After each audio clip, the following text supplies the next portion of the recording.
What game do you think would be the one to shatter the Steam record for highest concurrent player count? Black Myth Wukong holds that honor with over 2.4 million concurrent players. How insane is that? 2.4 million people were experiencing a single game at the same time, and that's just on Steam. It was probably over 4 million if you count the PS5 player population.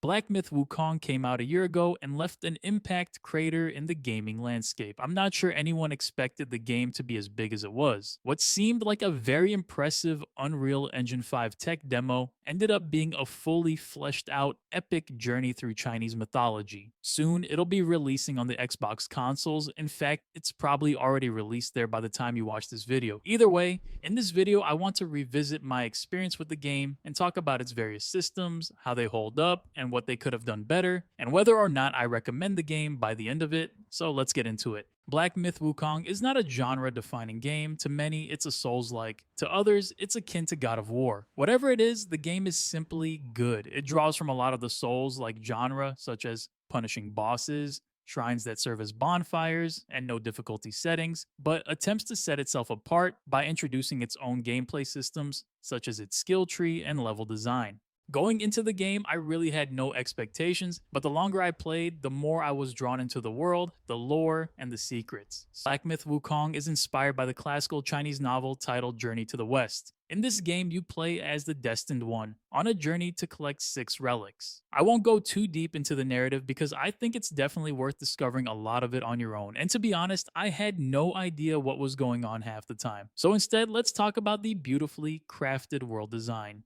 One of the game's strongest aspects is the world that's built for you to explore. Throughout your journey, you'll go through many different locales, ranging from bamboo forests with lush greenery to the top of snowy mountains, barren deserts, and everything in between. Thankfully, it's not a game that just looks good, because it really prides itself on creating a world worth exploring. The exploration system is genuinely rewarding. Venturing off the beaten path consistently yields rare crafting materials, new spirit enemies to capture, or hidden bosses you'd never know existed unless you decided to take that random left turn or go down that hill. The areas are packed with secrets. I found myself consulting guides to 100% complete chapters, something I rarely do. The reason for that is because a lot of these different areas are tucked behind side quests, but more on that later. But just for a quick example, one moment had me defeating a boss that teleported me to an entirely new secret area with its own enemies and challenges.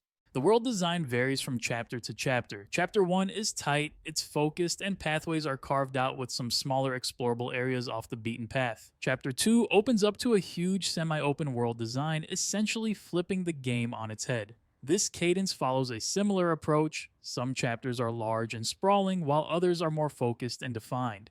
The pacing can feel a bit jarring in that sense. Through it all, there were some minor annoyances. Invisible walls are everywhere and are frustrating to deal with. Countless times, I'd spot an accessible looking platform or ridge only to hit an invisible barrier. I'm gonna be honest and say that it's the worst implementation of invisible walls I've encountered in recent memory. In addition to that, some areas feel like artificial difficulty padding, particularly the Pagoda Tower section, which reminded me of the worst parts of Demon Souls. These essentially being tedious areas designed purely to frustrate rather than challenge meaningfully. Despite these issues, the level design is generally great, with far more positives than negatives. Boss design is something Wukong excels in. To start, there are 3 different types of bosses. These range from the main story bosses, and these are excellently crafted encounters with lengthy cinematics and impressive arenas, from fighting in pools of blood to massive set pieces.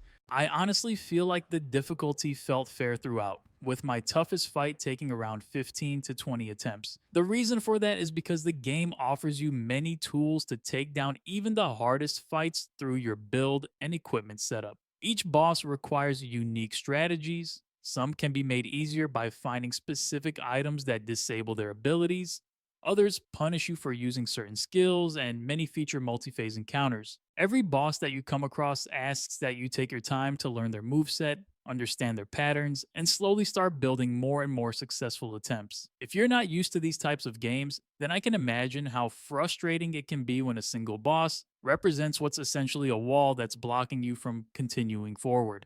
I've read many posts about players who couldn't get past a certain boss and they ended up quitting the game. There were a few bosses I managed to one shot, and on the flip side, there were many bosses that made me nearly put my head through my monitor. Regardless, the variety in the boss design and encounters ensures no two fights feel the same, rivaling the best boss designs in similar action RPGs. To start this section, I mentioned that there are three different types of boss fights, with the second being the side quest variety. These fights are totally missable if you don't take the time to explore. It's honestly a shame that you can play the whole game and not even realize that some of these encounters exist.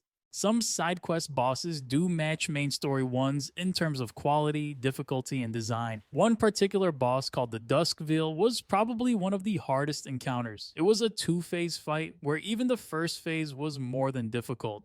The final type of boss are the world bosses variety, and these appear without fanfare but still feature unique mechanics that you'll have to learn and overcome in order to defeat them. There is some repetition in the world variety, but that's to be expected when the game features a total of over 100. The enemy variety impressed me greatly. Beyond the 107 bosses, regular enemies range from simple encounters to challenging mini-fights. While some attack patterns repeat, the sheer variety keeps encounters fresh throughout the game. Each enemy includes detailed codex entries providing rich background lore, adding depth to every encounter. Of course, we have to talk about combat. The foundation consists of light attacks, heavy attacks, and dodging. Light attack combos pretty much remain unchanged throughout the entire game, which can definitely become repetitive over the campaign playthrough. There are unlockable stances which modify your heavy attacks, and these stances do have some use cases depending on the enemy you're going up against, so it's best to experiment, especially if you've been stuck on a particular fight for a while.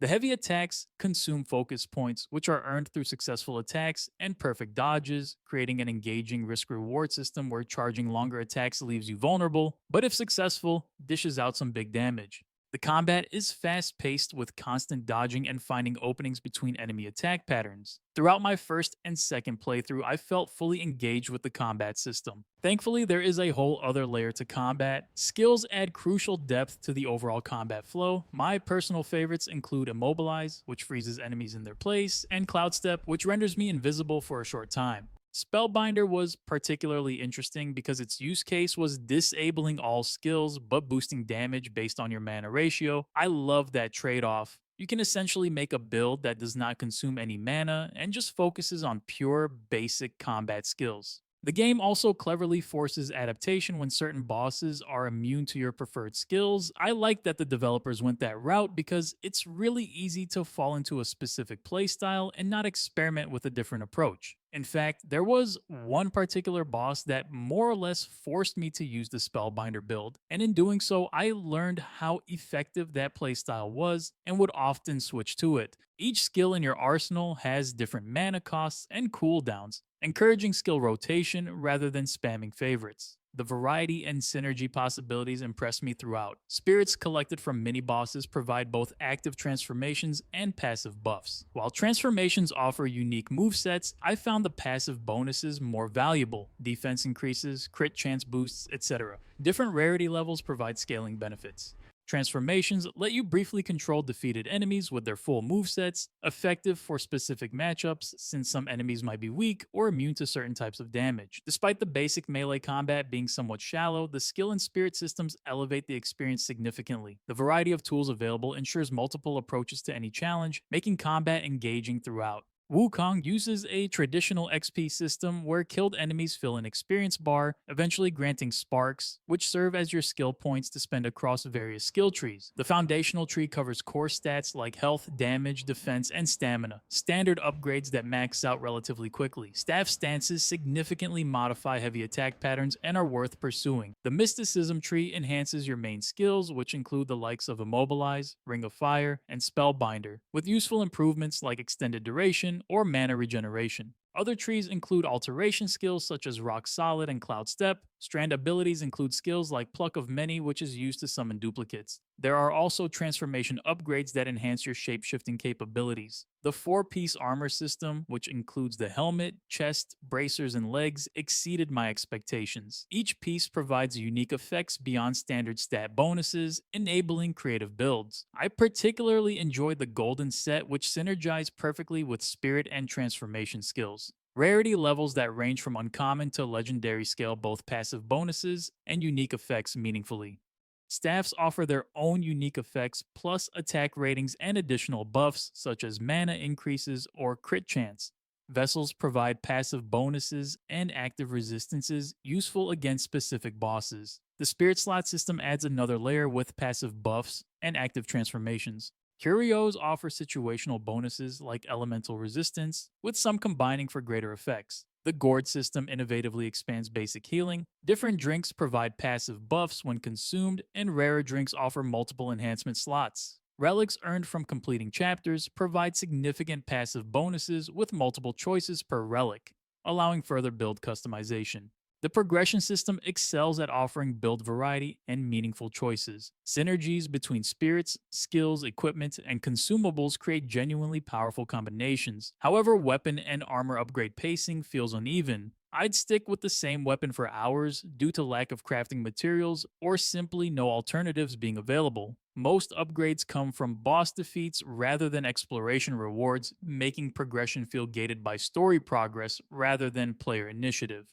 Regardless, I do think what Game Science achieved with their build crafting system is really well done. I'm very excited to see how they expand on this in the DLC as well as the sequel. Playing on the base PS5 delivered a somewhat disappointing technical experience. The game suffers from low resolution, blurriness, and visual pop-in that becomes especially noticeable on larger monitors. Switching between balanced and performance modes meant choosing between better visuals or 60 FPS, never both. While the sharpening slider helps combat blurriness somewhat, it doesn't fully resolve the issue. More concerning, I experienced 3 complete game freezes requiring full restarts, something I'd never encountered on PS5 before. Frame rate stutters occur occasionally, though performance mode generally maintains smooth gameplay.